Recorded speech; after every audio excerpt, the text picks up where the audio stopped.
Muy buenas noches, el día de hoy vamos a presentar lo que es el primer video de la tesis de Danilo, que es acerca del curso de telecomunicaciones y redes locales. Vamos a ver lo básico acerca de este capítulo 3. Antes que nada vamos a presentar a los integrantes del grupo, que somos 6 integrantes. Ahora, este resumen vamos a empezar por una introducción. Las redes son un medio de interconexión entre dos dispositivos o más. Una vez uno quiera, por ejemplo, compartir archivos de un dispositivo a otro, utilizamos las redes. El objetivo general es facilitar el tráfico de información entre ellos. Esto permite agrupar conjuntos de dispositivos en redes capaces de interactuar entre otras según sea el diseño topológico. Existen muchas empresas en la actualidad que se dedican al networking. Entre ellas se encuentra Cisco. Entre sus simuladores encontramos el Packet Tracer. Es uno que nos ayuda a poder simular la, las topologías y todo lo referente a networking. Entre este simulador podemos encontrar routers, switches, eh, también computadoras, todo lo que nos podamos imaginar, tipos de cables diferentes, el cruzado, no cruzado. Y también vamos a aprender un poquito acerca de cómo configurar estos routers y estos switches. Pero antes de iniciar vamos a ver lo que es el modelo OSI y la parte de una red. En un inicio las comunicaciones solo eran locales, sin cables. El tráfico de datos se realizaba mediante dispositivos de almacenamiento portátil. Ahora que ya son obsoletos los que conocíamos como disquetes, eh, todo este tipo de CDs eran los que antes se utilizaban, ahora son ya más que todo obsoletos. Las redes SNCNet ocasionó pérdidas considerables para las organizaciones, por lo que desarrollaron protocolos de interconexión del dispositivo, dando lugar a la creación del modelo OSI. El modelo OSI está conformado por varias capas, las que vamos a mencionar ahora: la capa física, capa de enlace, capa de red, capa de transporte, capa de sesión y capa de presentación. También tenemos la capa de aplicación. Todas estas redes, todo comienza con la capa física, ¿verdad? La capa física, si el router, por ejemplo, no está conectado bien al switch y ese switch no está bien conectado a la computadora, pues obviamente no importa lo que nosotros tratemos de transferir de una computadora a otra, no va a funcionar debido a que la conexión no está bien dada. Entonces primero tenemos que verificar que la capa física esté funcionando. Luego ya podemos pasar a la capa de enlace, capa de red, capa de transporte, capa de sesión, hasta llegar a la capa de aplicación, ¿verdad? Que depende de qué es lo que uno va a tratar de transferir. Esa es la aplicación que se va a utilizar. El modelo TCP/IP es algo que se ha utilizado desde los años 1970. La verdad es que existen dos tipos de direccionamiento por IP, siendo esta la versión 4 y la versión 6. La versión 4 existen tres tipos de transmisión, eh, y es llamado unicast, entre un único emisor hacia todos los demás dispositivos existentes dentro de una misma red, llamado broadcast, lo contrario a unicast. Y la transmisión de un único emisor hacia un grupo de dispositivos se llama multicast.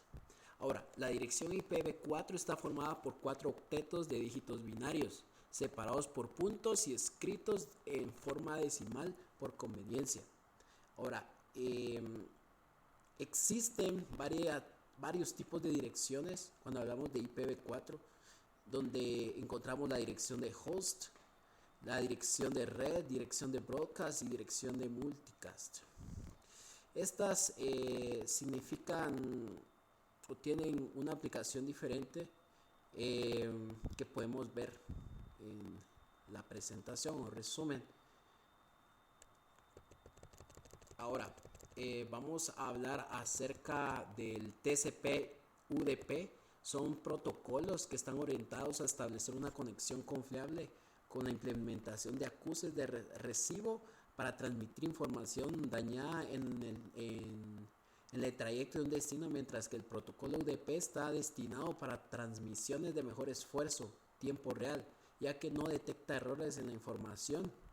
Esto es muy importante, ya que si no detecta errores en la información, pues eh, va a causar una... No se pide la retransmisión de la misma. Entonces, la comunicación segura que usa TCP se basa en el intercambio de tres vías o three-way handshake, que inicia con el envío de una solicitud de sincronización. Luego de eso responde el receptor. Luego de que ya tenemos la información de sincronización, la debe responder el emisor original con un acuse de recibo, que es el acknowledge. Dentro de una transmisión de paquetes de protocolo TCP, ajusta la cantidad óptima de información o ventana que puede ser enviada de forma automática para evitar tanto la pérdida de una información como la transmisión lenta a estas transmisiones. Ahora vamos a hablar acerca de Ethernet. Ethernet es un estándar de red, es el más utilizado hasta el momento en el mundo, y esta tecnología ha sido desarrollada por Xerox. Existen velocidades de transmisión Ethernet desde la Fast Ethernet hasta la Gigabit Ethernet. Generalmente en redes suele utilizarse equipo Cisco, siendo el que ha tenido mayor auge y popularidad en el mundo. Su eficiencia es muy buena. Existen, como mencionaba antes, otras empresas que se dedican también al networking y tienen su auge en el mercado, pero hasta el momento la más confiada ha sido Cisco. Para el cableado de red generalmente se utiliza cable UTP. Existen muchos calibres y tipos, también fibra óptica. Se envía la información por medio de luz, y si se hace una pequeña comparación, se llega a la conclusión que ambos tienen sus beneficios y sus cosas malas, se podrían decir. El UTP es más barato, por lo tanto las velocidades son menores. Ahora la fibra óptica alcanza una distancia de hasta kilómetros, y el UTP, por ser de cobre, pues más una distancia máxima de 100 metros y antes de realizar una amplificación de señal, o sea que cada 100 metros tenemos que estar amplificando la señal, y esto eleva los costos al final de cuentas, y la confiabilidad de un sistema de fibra óptica es mucho mejor que un UTP al final, aunque sea un poco más caro, ¿verdad? A esta conclusión llegamos cuando se quieren transmitir datos a altas velocidades y información masivamente, pues fibra óptica es la mejor opción. Vamos a entrar a una introducción de Cisco IOS. Básicamente existen diferentes tipos de máscaras de su red y de sus redes. La red la podemos ver como un gran pastel, o se podría decir como una gráfica de pie, y puede ser dividido en pequeños segmentos para ser utilizada más provechosamente. Las máscaras de su red es la dirección muy parecida a la dirección IP, más sin embargo esta es un poco más importante, ya que esta maneja la cantidad de sus redes y hosts en que estará segmentada la red. Recordemos que un router segmenta broadcast. En este caso la máscara de su red también se divide en 4 octetos, y las máscaras de su red representan números de redes, y los ceros números de host. Cuando hacemos la anotación de la dirección IP, es posible especificar la máscara de su red sin necesidad de escribirla completamente, como se mira a continuación: 192.168.1.4. slash o diagonal 24. Esa diagonal 24 nos quiere decir que tiene 255 hosts disponibles, se podría decir. Vamos a ver si son hosts. Correcto.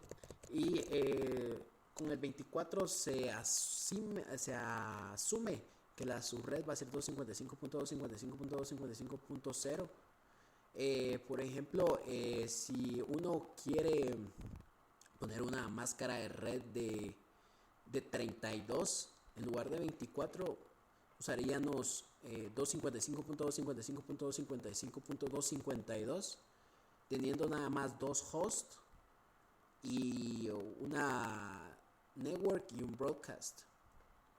Entonces, esto es muy importante al momento de que trabajemos DHCP. DHCP significa Dynamic Host Configuration Protocol, y básicamente lo que hace es asigna la IP en la red. Entonces, por ejemplo, si tenemos la dirección 192.168.1.4/24, quiere decir que tenemos 254 hosts que podemos utilizar para asignar a 254 computadoras. 253 básicamente, porque el 254 se usaría como network y el 255 se usaría como broadcast. El DHCP tiene 4 pasos principales, que es el DHCP Discover, el DHCP Offer, el DHCP Request y el DHCP Acknowledge. El enrutamiento es la capacidad de un dispositivo de encontrar la mejor ruta o camino entre todas las posibles. El router es un dispositivo encargado de encontrar todas las posibles rutas y elegir las mejores para que sean utilizadas en la transmisión de datos. Para revisar la tabla de enrutamiento se pone dentro del router el comando show IP route. Este comando muestra las rutas que están enlazadas a ese router. También podemos utilizar IP route 192.168.3.0, 255.255.255.0, que sería la máscara de la network que estamos direccionando con el camino 190 hacia donde nos dirigimos, 192.168.2.2. Estamos realizando lo que es un ruteo estático. También tenemos un enrutamiento dinámico. Existen diferentes protocolos que podemos usar en el enrutamiento dinámico. Entre estos se encuentra RIP e IGRP, muy utilizados, o SPF, otro muy utilizado. Más adelante vamos a poder ver que no solamente podemos usar solo un protocolo de enrutamiento, sino que podemos usar varios protocolos de enrutamiento y después unirlos todos juntos para que funcionen.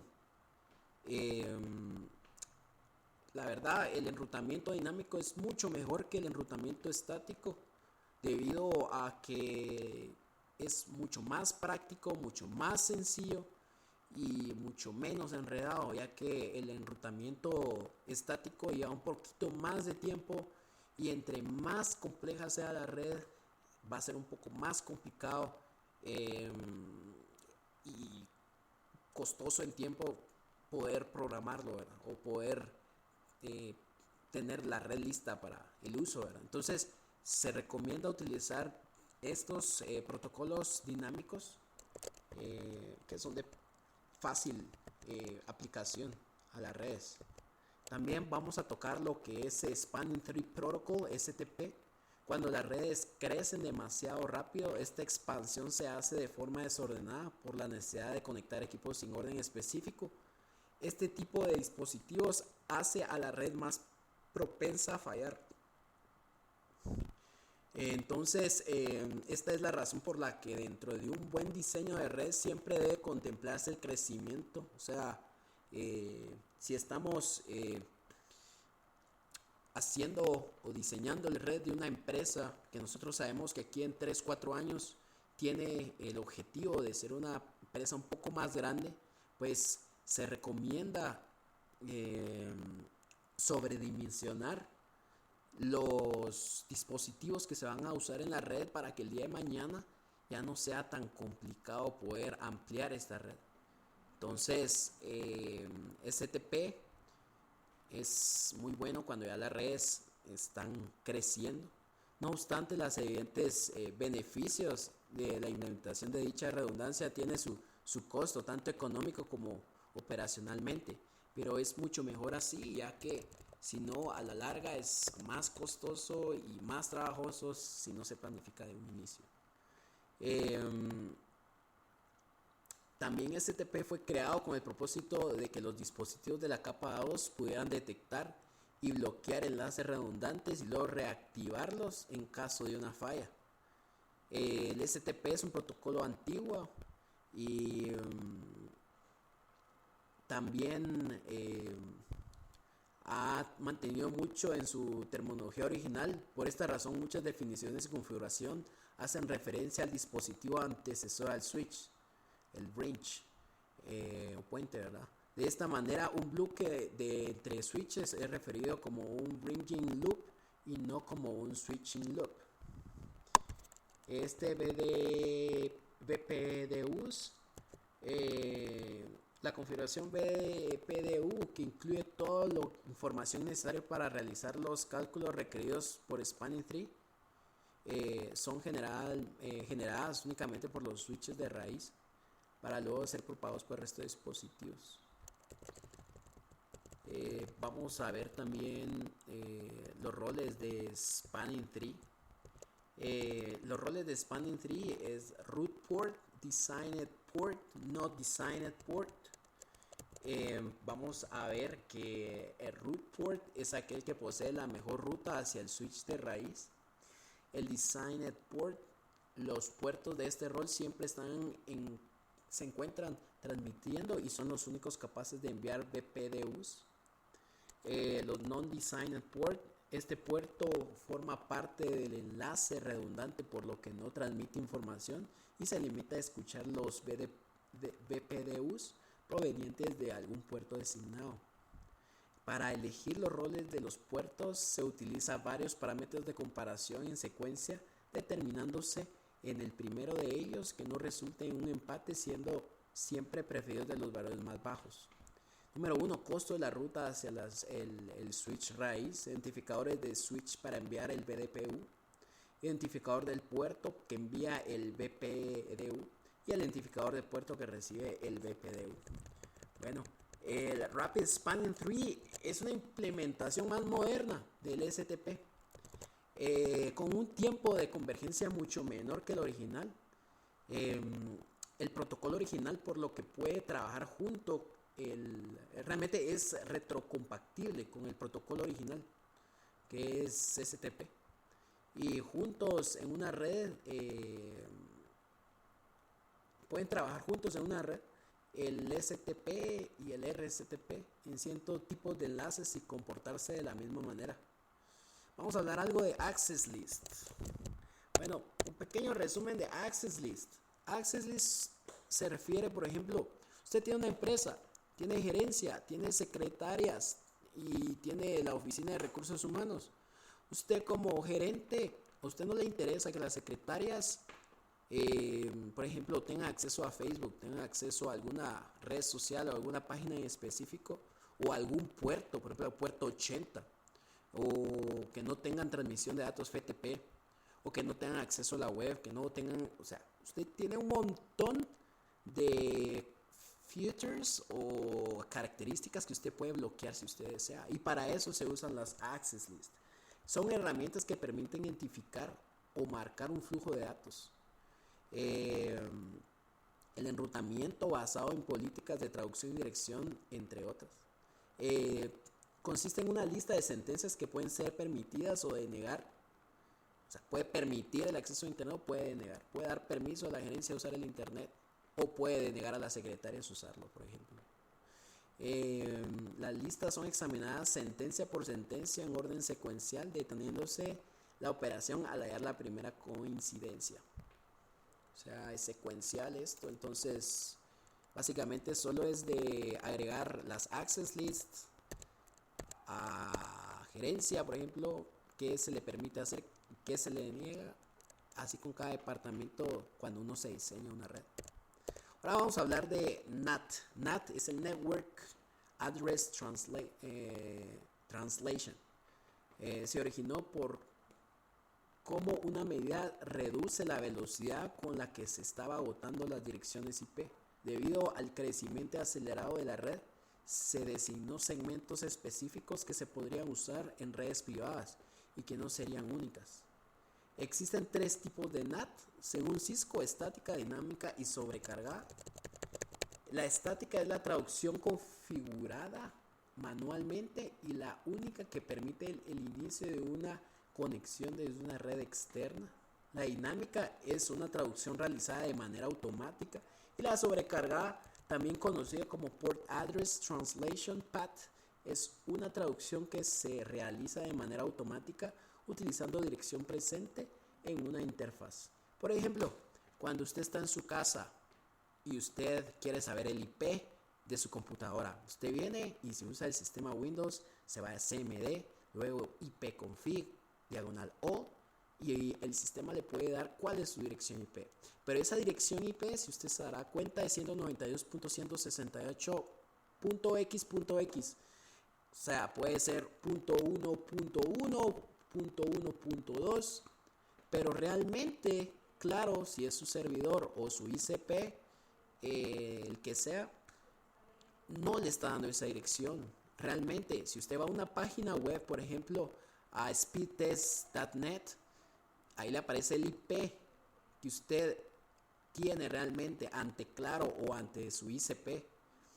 Esa dirección IP, por medio de NAT, lo traslada al 192.168.x.x que usted puede ver en el CMD en su computadora. Este es un pequeño ejemplo de cómo funciona NAT. Esto fue un pequeño resumen de todos los comandos que se utilizan al diseñar una red, ya sea en Packet Tracer o en equipo real. Este pequeño video lo realizamos para dar una idea del resumen que puede encontrar en la descripción de este video.